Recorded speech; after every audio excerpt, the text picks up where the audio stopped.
কুরবানির ঈদ গেল অনেকদিন হয়েছে, কিন্তু ব্লগ আপলোড দেওয়া হয়নি আনফরচুনেটলি। তো যাই হোক, ভিডিওটা আজকে আপলোড দিচ্ছি। বাংলাদেশে যেমন কুরবানির পশুর হাট বসে, কোরিয়াতে কিন্তু এরকম হাটে পশু কিনতে পাওয়া যায় না। মুসলিম দেশগুলোর মতো কোরিয়াতে কিন্তু মানুষ চাইলেই পশু কিনে কুরবানি দিতে পারবে না। এখানে আছে নির্দিষ্ট কিছু স্লটার হাউস, আর কেউ যদি কুরবানি করতে চায় তাহলে ওই স্লটার হাউসগুলোর সাথে যোগাযোগ করে তারা কুরবানি করতে পারবে। তো আমরাও ওই রকম সিস্টেমেই কুরবানিটা করেছি। আসসালামু আলাইকুম, হ্যালো এভরিওয়ান, সবাই কেমন আছেন? তো ভিডিওটা শুরু করছি ঈদের জামাত থেকে। প্রথমে যাওয়ার কথা ছিল ইতাওয়ানে, কিন্তু ওইখানে যাওয়া হয়নি, কারণ এবার একটু ডিফারেন্ট একটা জায়গায় যেতে চাচ্ছিলাম। জামাত 8:30 আছে, এখন কটা বাজে?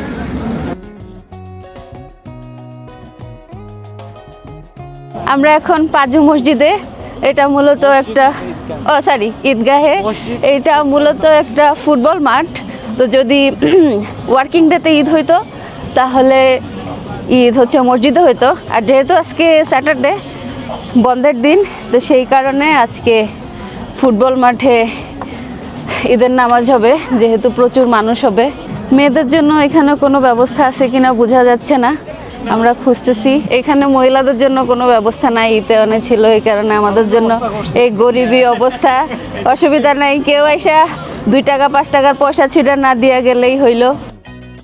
একজন দুলাও দেখা যাচ্ছে। এটা কি ওনার বিয়ের পাঞ্জাবি নাকি? জুব্বা পরে অনেকে চলে আসছে, চলতেছে ফটো সেশন।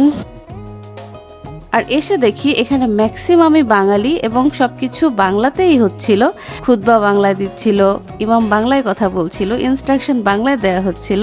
মনে হচ্ছে বাঙালি কমিউনিটিরই প্রচুর বাঙালি, মনে হচ্ছে বাংলাদেশে চলে আসছি। এটা বিশাল বড় মাঠ। বাংলাদেশে এখন এই ফুল মাঠ ভরে যেত মানুষ দিয়ে, কিন্তু যেহেতু কোরিয়া, তো তারপরেও অনেক মানুষ, মাশাআল্লাহ, আলহামদুলিল্লাহ। যেহেতু শনিবার, এই কারণে প্রচুর মানুষ হয়েছে আজকে। ঈদের নামাজ এখন শেষ, তো সবাই কিন্তু ঈদের কুলাকুলি করছে এবং সবাই ছবি তুলছে।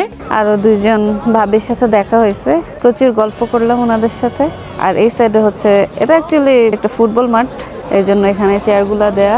আর এখানে একটা জিনিস ভালো লাগছে, এখানে যে মোনাজাত হয়েছে একদম বাংলায় হয়েছে। মানে এত বাঙালি কোরিয়াতে এই এলাকায় কোত্থেকে আসলো? সোলে তো এত বাঙালি দেখি না। খুব ভালো লাগছে গল্প টল্প করে।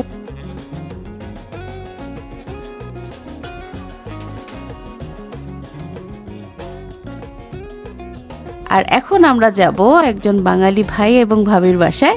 আর গিয়ে দেখি উনি এলাহি কাণ্ড করে ফেলেছে। এইটা হচ্ছে শুধুমাত্র সকালের নাস্তা। এত এত আইটেম উনি একা হাতে করেছে, এবং এতগুলো বাচ্চা নিয়ে, ভাবা যায়। এবং প্রত্যেকটা আইটেমে ভীষণ মজার ছিল এবং ভীষণ ভালোবাসা নিয়ে ভাবি বানিয়েছে।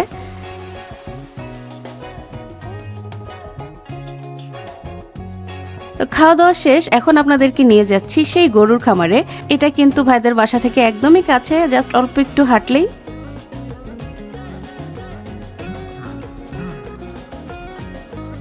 আর গরুগুলো কিন্তু বিভিন্ন ক্যাটাগরিতে ভাগ করা, এবং এগুলা কিন্তু ট্রেনিং প্রাপ্ত গরু। এরা মানুষের মতো কথা শুনে। এত বড় খামার মাত্র 2 জন মানুষ সামলায়। আর আমরা যখন গিয়েছি এই মুহূর্তে কিন্তু এখানে দেখতে পাচ্ছেন কোনো মানুষ নেই এখানে মেনটেন করার জন্য। ওরা দিনের মধ্যে নির্দিষ্ট কিছু সময়ে আসে এবং সবকিছু ম্যানেজ করে আবার চলে যায়।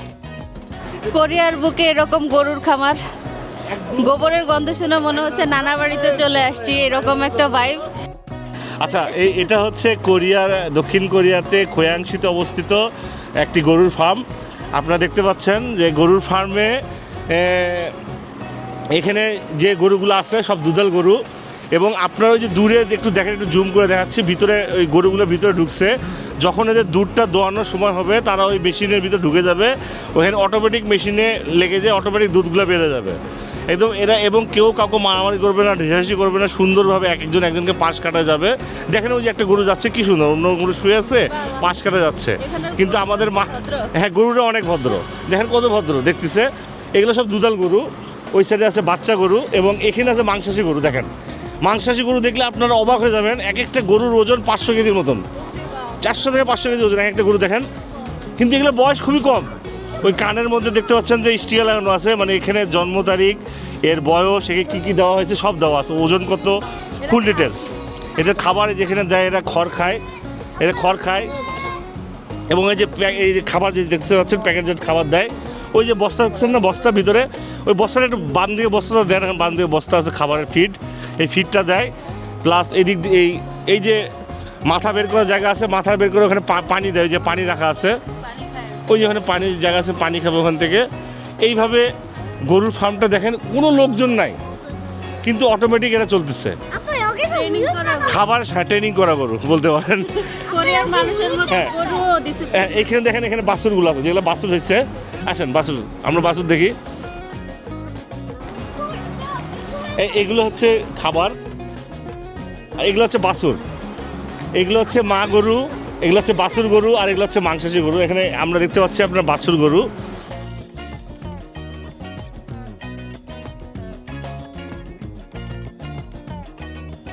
সবগুলো বাছুরদের কত সুশৃঙ্খলভাবে, কত ভদ্রভাবে, কত জেন্টেলম্যানভাবে আছে, যেটা আমাদেরকে সবসময় ভাবায় যে এত ভদ্র কিভাবে হয়। ভেটারি ম্যাডাম বুঝতে পারছি বাংলাদেশে এত ভদ্র গরু আছে না, হ্যাঁ মারামারি লাগে। যখন এদের দুধ দেওয়ার সময় হয়, ওই দেখেন খুব সুন্দর করে যখন লাইনে দাঁড়া যায়, মানুষের ভাবে লাইনে দাঁড়ানো যাবে। জায়গাটা দেখছেন কত বিশাল জায়গা, এই বিশাল জায়গায় দুইটা মাত্র লোক কাজ করে, বাবা, সকালে এবং বিকেলে খালি দিয়ে যায়। তো আপনারা অবশ্যই দেখবেন, এবং যারা দেখতেছেন ওনার চ্যানেল, ওনাকে লাইক এবং শেয়ার দিয়ে আমাদের পাশে থাকবেন, এবং অবশ্যই সাবস্ক্রাইব বাটন করে সাবস্ক্রাইব করে নেবেন ইনশাআল্লাহ। ধন্যবাদ। তো এই ছিল আজকের ভিডিও।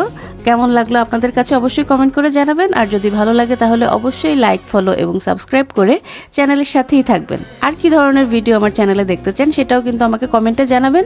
আপনারা কিন্তু আমাকে ফেসবুক এবং টিকটকেও ফলো করতে পারেন, নোটস ফ্রম জেসি এই নামেই আছে।